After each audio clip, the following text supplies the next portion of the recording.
どうもこんにちは、ひげこいです。今日はフリンガーの紹介なんですが EF-FX Pro 2 FR-FX2 にシグマの 35mm F1.4 というフルサイズ用のレンズをつけて使ってみた感想を紹介したいと思います。ボディは今撮影しているものなんですが、富士フイルムの X-T4 で、レンズはキヤノンの EF マウント用のシグマのこのレンズですね。このレンズはキヤノンを使っている時にも気になっていたレンズなんですが、お値段が結構するので5年前ぐらいはちょっと手が出なかった憧れのレンズなんですよね。当時は35mm ではなく 30mm F1.4 という APS-C 専用のレンズを使っていたのですが、いつかはステップアップをと思いながらも富士に移行してしまって使う機会もなく数年っていう感じだったのですが、フリンガーこれを購入してみてちょっと使ってみようかなと思ったので、今回は試してみました。今回は 35mm F1.4 はレンタルなので、そこまでがっつり使っているというわけではなく、今後使うかどうかのお試し期間っていう感じですね。なのでお借りして使っているだけなので、ちょっと参考になる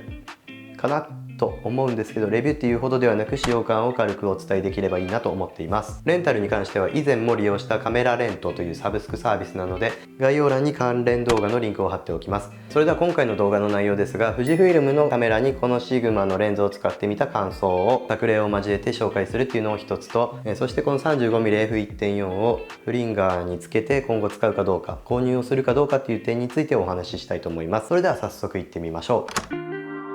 それでは最初は使用感からですが、第一印象はとりあえずすごく重たいなと思いました。なんとなく分かっていたことですけど、こんなに大きくて重たいとはっていうのが第一印象です。フルサイズのデジタル一眼レフ向けのレンズなので、大きいことは分かっていたんですが、普段から富士の小さめの単焦点レンズ、こんな感じの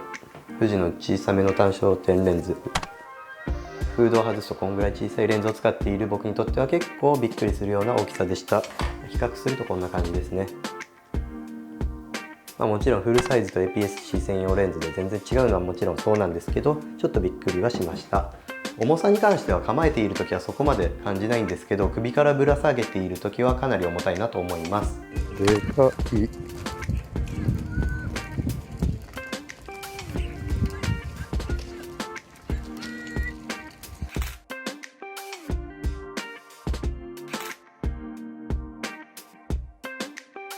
子供と遊びながらこのレンズを使うのはちょっと現実的ではないなっていうのは正直思いました。このレンズ借りるなよ、分かってたことだろうって思うかもしれないんですけど、やっぱり憧れのレンズだったので試してみたかったんですよね。試してよかったなっていうのは思っています。ただこのレンズに限らず、大きいレンズをつけると自分はカメラを持ち出さなくなるっていう可能性は高いっていうのは分かりました。昔も一眼レフを使ってる時あんまり持ち出さなかったんで、それを改めて思い出したっていう感じですね。一応富士の 35mm と比較するとこんな感じですね。比較対象としては間違っているのはもちろん分かっているんですが、つける対象のボディが今回は同じく X-T4 なので一応比較をしてみました。でこれにフリンガーもつけるので、フリンガーをつけるとこのぐらい大きいのになってしまいます。正直言ってこの時点で持ち出さないだろうなとは思ったんですけど、使ってみたら結構やっぱ写りもいいので楽しいなっていうのは思いました。一人で撮るなら全然ありですね。次は写りについてですが、写りはすごくいいと思います。透明感があるというか、シグマってこういう感じだなっていうのを思い出して、改めて X マウントでもシグマが発売されればいいなという気持ちが高まりました。多分僕は X マウントでこのシグマのレンズ大きさとか変わって発売されたら買うなっていうのは思いました。で操作性については AF 性能は全く問題なくてスムーズに合掌します。キヤノン用のフリンガーの特徴の一つである絞り感なんですが、これは序盤はしっかり絞りが変わってたんですけど、2回目の持ち出しからちょっと効かなくなってしまったんですよね。だからまたこの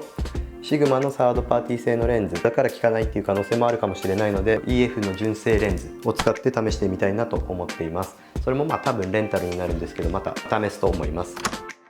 このレンズを買うかどうかっていう話についてですが、 X マウントに対しては合わないなと思ったので買わないと思います。 35mm のレンズはこの 1.4 と今撮影している F2 を持っているので試してみたかったので今回は使ってみたっていう感じですね。シグマのレンズに関しては今後買うとしたらこの 35mm F1.4 ではなく APS-C 専用の 30mm F1.4 を買うかもしれません。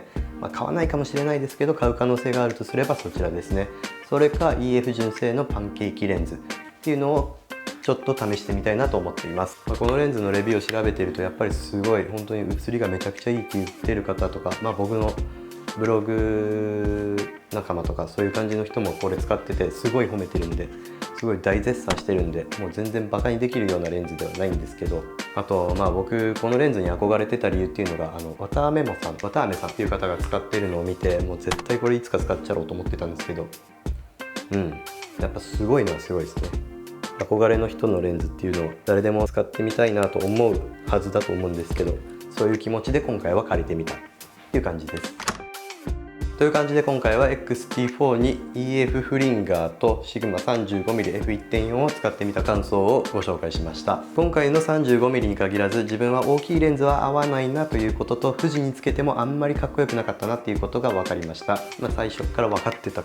はずなんで、そこは突っ込まないでもらいたいなとは思うんですけど、やっぱりボディに合わせて作られているこういうレンズ、純正レンズの方がかっこいいですね。フリンガーはすごく楽しくて画期的なアイテムなんですけど、キヤノンに関してもニコンに関してもレンズ選びがすごく難しいなと思います。前回紹介したニコンのフリンガー、これに、ニコンのニッコール 50mmF1.8 でもいいかなと思ったりもしているんですが、もう少しいろんなレンズを試してちょっと悩みながら楽しんでみたいなと思います。一つ前の動画になるんですが、ニコンのフリンガーとキヤノンのフリンガーの比較動画もありますので、もしよかったらそちらもご覧ください。それではこんな感じで今回は終わろうと思いますが、今後も富士フイルムの商品紹介やレンズレビュー、フィルムカメラの紹介をメインにチャンネル運営をしていきたいと思っていますので、もしご興味がある方はチャンネル登録をお願いいたします。そして今回の動画がもし良かったなと思ったり参考になったなと思った方は、ぜひ高評価ボタンも押していただけると嬉しいです。それでは今回もご視聴ありがとうございました。ではまた。